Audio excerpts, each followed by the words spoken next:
get some coffee, huh? Now that you're back, I see. It was a long trip. I always get lost in Seattle. Hey, you know I wanted to go, right? What are you talking about? The Forza thing. You know how bad I wanted to go to that, and you wound up. Oh, I'm just gonna go. No problem. So how was it? It was. I can't believe we're only 5 weeks away from being finished. Uh-oh. No, I mean it's shaping up really nicely, but yeah, but it's still. I mean, you can see in the screenshots that they're not finished.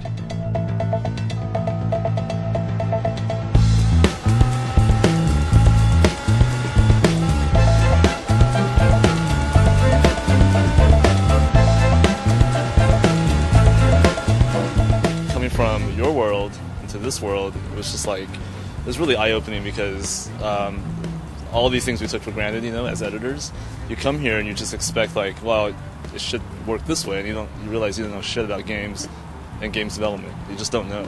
They kind of build it inside out, and they build all the simulation, the physics, and everything, and then they gradually put the gloss on it. So they don't make it look pretty and then make it work. They make it work and then they make it look pretty. I mean, it does some really interesting things with damage that we've not seen in a game like this before, and a lot of stuff with it kicking up dirt. And so I mean, it was damage. Well, I mean, it has it. So well, it had damage. It had damage before, though. But I mean, they're doing it. You can't flip cars. But you can like hit something and something will fall off and it'll stay on the track. So the race is a persistent sort of physical environment. So if we're racing around and we're drafting off each other and I clip your back bumper off, it'll fall off and it'll land on the track and it'll stay there. It goes so deep into this stuff, and it's very much a simulation.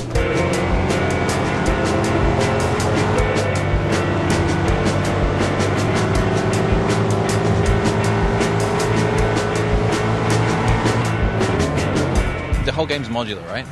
Yeah, it's very modular. It's really a sandbox. So you can advance through the game however you want. Do these races, use these cars, and what we're trying to do is teach you a little bit every time. My ultimate goal is to take gamers and turn them into car freaks, and to take car freaks and turn them into gamers.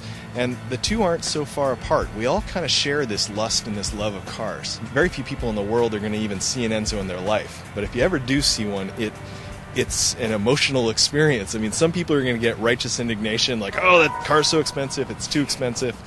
And other people are just going to be awestruck by the sheer design and beauty of the car. There's different affinities that people have, and that's that car lust. And it doesn't mean you need to know everything about cars. You just appreciate it.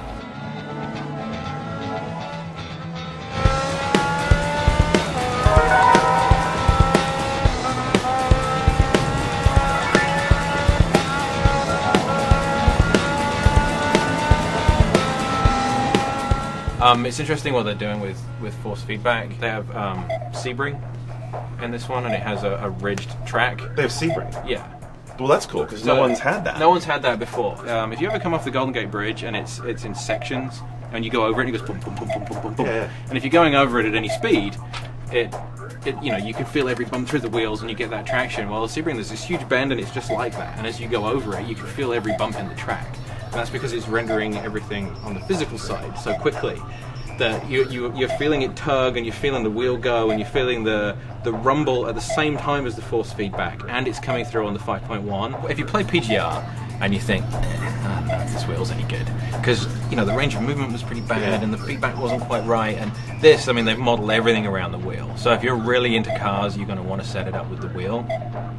They had it set up with 3 networked 360s, 3 40-inch screens, one of those VFX chairs with a kicker and a 5.1 system on it, and the wheel and the pedals and everything. And that was awesome. Right there. The thing about this is that you have this network, and you can still be like you would in a normal game. So you could have eight setups like this potentially playing against each other?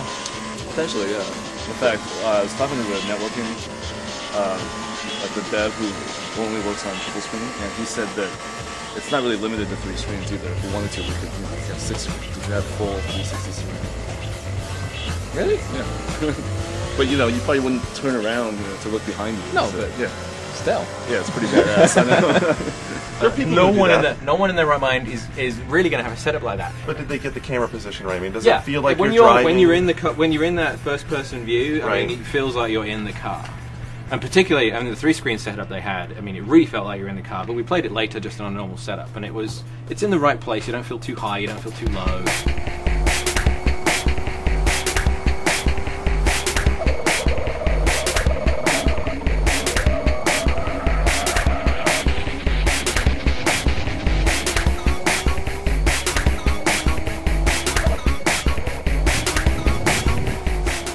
So now one of the ways that you can acquire money in the game, like in-game money, is through the auction house, which they announced a couple of weeks ago. They're making a big deal about paint jobs and decals, and it has this sort of layering system like Photoshop where you can keep adding things, and there's like 1,000 layers on each side of the car that you can do with vinyl.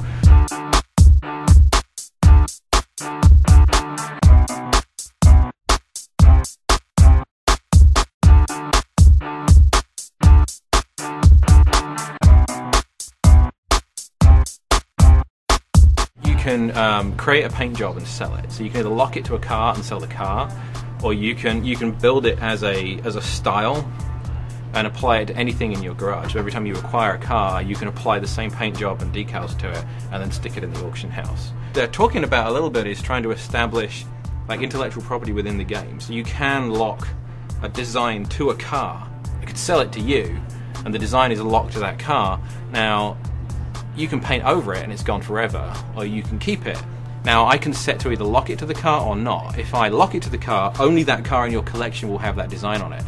If I leave it unlocked, you can take the paint job from that car and then apply it to anything in your collection. Oh, nice. So you can you're basically like selling me a set of clothes that I can put on any vehicle. And I can choose if I want to share it or if I want to make it proprietary. So if I want to make it proprietary, I can sell unique cars through the auction system to people. This is finally delivering on all that bullshit that JL was talking about, where whatever skater girl is going to be painting skateboard decks and selling them over Xbox Live, and this is as close to that as I think they've come.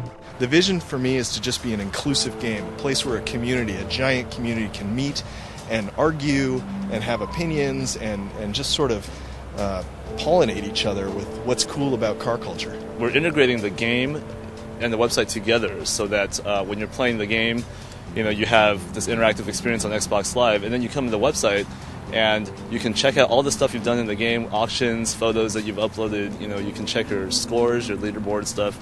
And then you can just chat with all sorts of Forza fans, and they're very vocal, very opinionated. Games take a long time to develop, and you want when you have a game, you want it to have legs. You want it to grow. And with Xbox Live and DLC, Forza 2 is going to be around for a while, and I think having this ForzaMotorsport.net as the sort of the hub of the online community is important for players to play the game for 2.5 years, 3 years to come. As far as downloadable content, we're kind of just surviving right now. We got to get this game out. We're all focused on polish, really make it shine. Lots of the artists here, track artists, cars, they don't stop working, which is what we've said is that. They might get a couple weeks off, but after that, they're kind of, I think they're right back at it. So, say you give me a pack that's got 10 cars in it. Like, how do you decide what's a fair price for that? Well, it's a little bit easier for us in that we're a licensed game, so we pay to put the car in the game. Mm-hmm. We actually have a value attributed to each one of these cars that we're paying to put it in the game. Paying the licensor just for the right to have it, and then we pay a certain amount to build it. We know how long it takes to build it and how many artists. So we actually we know exactly how much it's worth, and I actually believe that we're going to take a hit on this because our content is extremely expensive to make. Mm-hmm. And with downloadable content, because you're not providing like 300 amortized over all this different stuff, I'm not crunching the numbers in my head here, but I'm just saying, like, off the top of my head, I think it's more likely that we're going to pay for the downloadable content even if players pay and even if it's sponsored, just because of the nature of our business model. That doesn't mean I don't want to do it, because again, as Chase said, it gives a game legs, and that's huge for us.